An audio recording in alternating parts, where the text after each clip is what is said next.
Alright, this video lesson is over Unit 9, which is going to be discussing everything to do with viruses, from viral structures, examples of viruses, and how viruses reproduce within a host cell.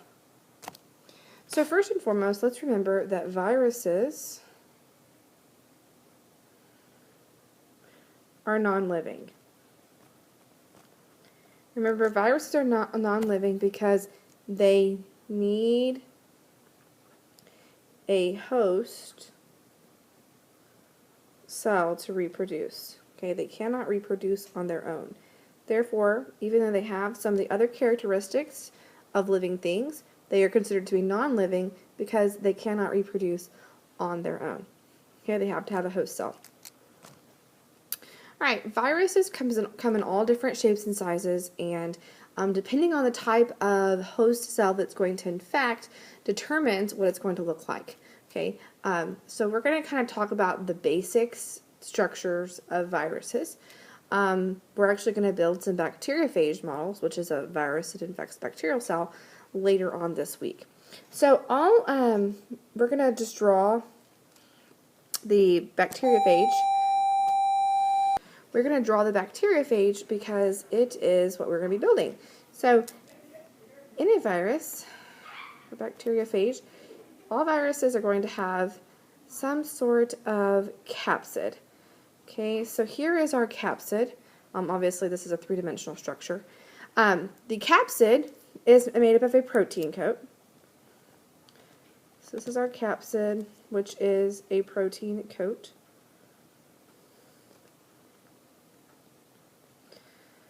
All capsids are going to be different depending on the type of virus that we're talking about and the type of host, again, that it's going to be infecting.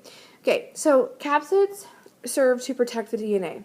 So inside of the capsid, that's where we're going to find either the DNA or the RNA, the genetic material.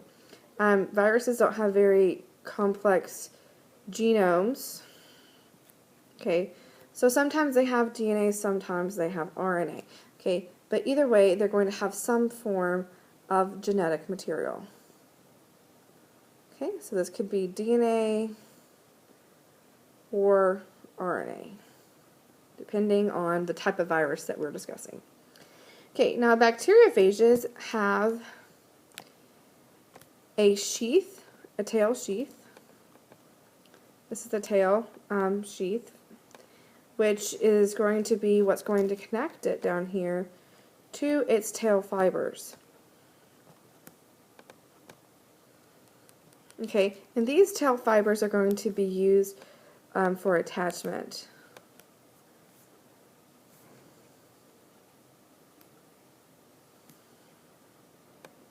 To the host cell. Okay, so all viruses are going to have some sort of way to attach to the host cell because they have to be able to get into the host cell. Okay, so this is a basic structure of all viruses. They all are going to have genetic material, they're all going to have a capsid, they're all going to have some sort of fibers or tail or structures or something like that to attach to the surface of the host cell, even though it may be looking a little bit differently. Okay, so when a virus attaches to a host cell, we refer to this as the lock and key model. Okay, the lock is on the host cell. The key is on the virus, okay? It's like a protein on the surface of a virus. So if this is our host cell is going to have some kind of receptor on the surface. Okay, these receptors are used for lots of different things. Obviously, it's not used to accept or receive a virus. It's probably something that's there to receive a signal from other cells around it. But viruses have evolved proteins that they can use to mimic these the hormones and chemicals that should bind here. So these proteins on the surface of the virus can mimic the regular organisms' chemical signals and trick the cell into letting it inside. So the virus is going to have the receptor that's going to fit into the key that's going to fit into the lock or the receptor on the surface of the host cell. So then it's going to be able to get inside. So once it has the key to get in, it can unlock the door, go right in the host cell, and do what it needs to do. Okay, which is not good for the host cell. So we have two different types of infections that viruses can do. The first type is called a lytic infection or a lytic cycle. Okay, a lytic cycle is going to be fast. Okay, so you have a quick onset of symptoms. So once you contract this virus, you're really going to know that, hey, I'm not feeling good. Okay, so some examples of this is like influenza, which is the flu virus speaking, and we're in flu season. But influenza is going to have a lytic life cycle. So let's draw the phases of a lytic life cycle. So let's say the flu virus gets into your body through your nose. Okay, so here is our host cell. We're going to label this HC. Here's our host cell. Here's our virus. Here's our virus. This is not exactly like what the flu virus looks like. We're drawing it for simplicity reasons, just to make sure we understand how this is all working. So here's our virus, gets into our body, it sees a host cell.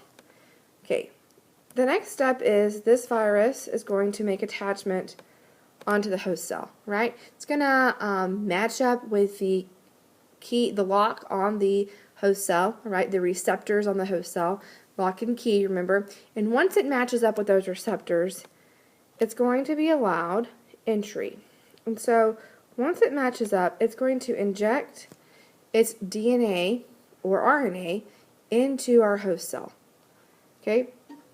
Once its genetic material is inside the host cell, that's all the virus needs to do. Okay? Because now this DNA is basically going to hijack the host cell. So the host cell's been hijacked.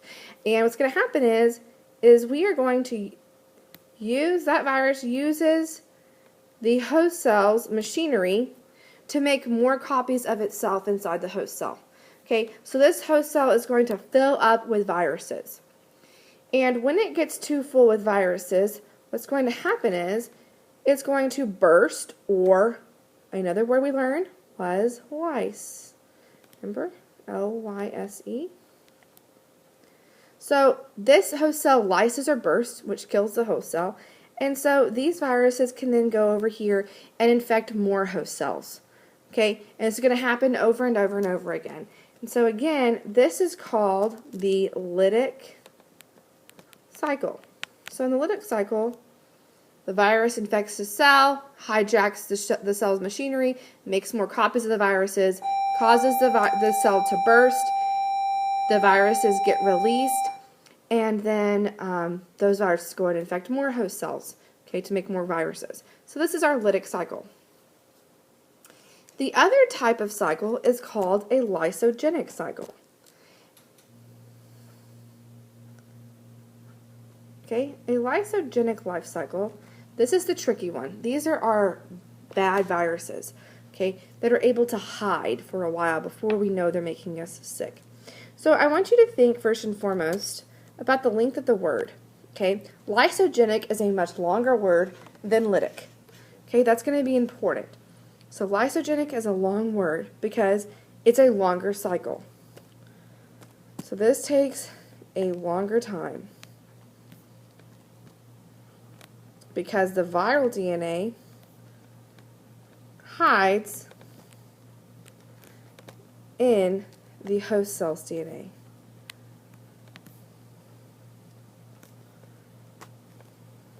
Okay, our example is going to be HIV. So HIV is a very tricky virus. It's able to come in and hide out for a long time inside the host cell's DNA until it's triggered to come out and go into the lytic cycle.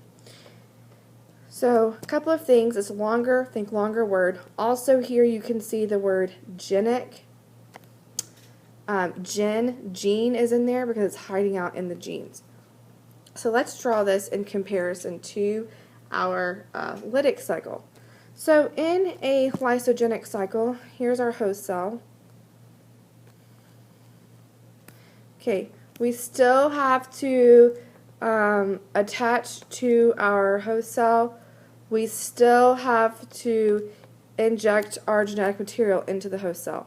Okay, but from this point, what's going to happen is, if our host cell's DNA is in black and the viral DNA is in red or purple, if it's in purple, okay, what's going to happen is that it's going to hide out. The viral DNA integrates itself into the DNA of the host. And when it does this, the cell doesn't know it's there. Okay? So as this cell goes through the cell cycle and cell division, we get new cells that are actually carrying this viral DNA, and they don't know it. Okay? So this is going to happen over and over and over again, okay, as this viral DNA hides out in the host cell, until eventually this is going to be triggered for it to come out of hiding. So once it gets triggered, okay, so once triggered, it goes into the lytic cycle.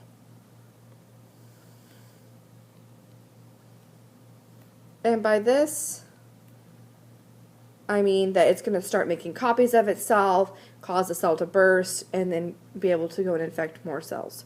Okay, so it's kind of like a sleeper. It hides out for a long time until it gets triggered, but then once it's triggered, that's when it's going to start hijacking the cell, making copies of itself, cause the cell to burst, and then make more copies of itself.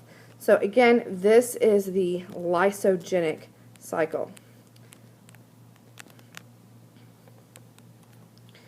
Okay, all right, so that concludes all of the stuff I need to tell you about viruses. So make sure you have everything written down in your notes. Go back and rewatch any parts that you need to, and have these ready for me to check in class.